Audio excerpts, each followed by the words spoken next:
You've seen us start and stop RV life and have probably seen other RV creators do the same. But even off camera, there's a lot of RV families, couples, and solo travelers getting off the road all the time. But why? Hey, we're Chris and Noelle, and over 3 years ago, we sold everything we owned to live in an RV full-time with our 2 kids and our dog. We traveled the U.S., adventuring through 23 states together in less than 400 square feet. After 2 years, we decided to change it up again to explore the Hawaiian Islands over the upcoming year. We believe that change doesn't equal failure, Different doesn't equal wrong, and difficult doesn't equal impossible. and we call that following your Adventurous Spirit.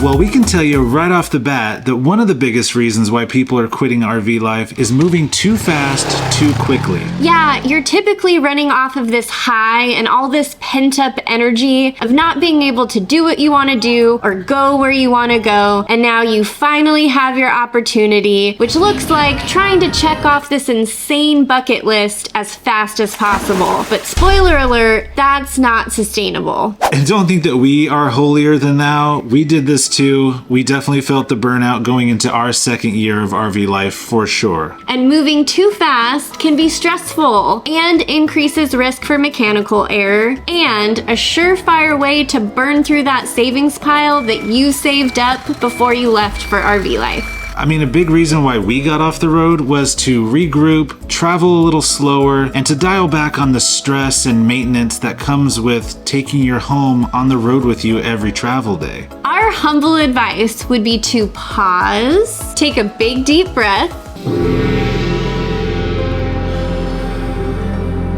and then absolutely celebrate and congratulate yourself for taking this big leap. But then slow down. You did it. There's no race, there's no finish line. And no FOMO. This is your life, so you can't miss out on it. So don't fear it. It's easy to experience that FOMO when you see other people living life out on the road, doing these crazy, exciting things all the time. But the reality of it is that you need to slow down to truly be able to enjoy these experiences and have sustainability out on the road. Don't let FOMO trick you. Every move that we've made has been to get us to this very moment, together. As a family, experiencing something awesome. And right now, that's living on Kauai, getting to experience island living together. Forever.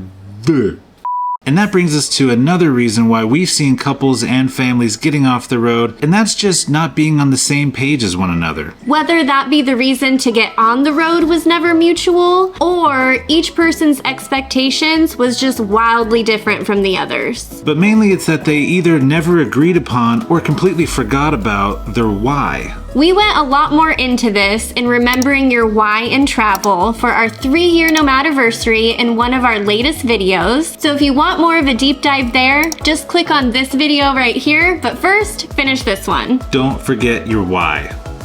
In sum on this topic, we know firsthand that RV life is going to test you in your family, in your relationship. It's going to put it to the test. Once again, our humble advice would be to make sure that your partner, your family, that everyone is on board, that the risks and the benefits have been weighed, and that your foundation within each other is strong. Yeah, and there's an agreed upon why as to even making these big life changes in the first place. Why is RV life the right decision for you? Is it the right decision for you? These are things that we wish we would have at least spent more time thinking about before even getting into it. Just a little bit more time. Just a little.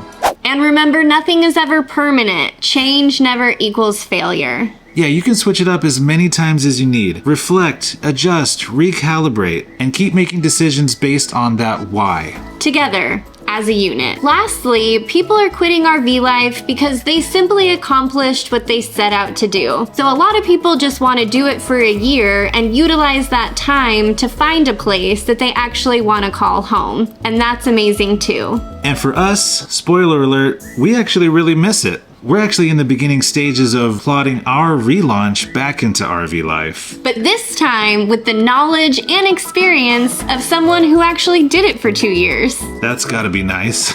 This has led us to reflect back on a lot of the mistakes that we made as RV newbies. And make sure to hit that notification bell because in next week's episode, we're going to be doing a deep dive into all those RV newbie mistakes that we wish we didn't make and how we plan to remedy those going back into RV life. And remember, adventure is out there, so follow your adventurous spirit. See you next week. Woo!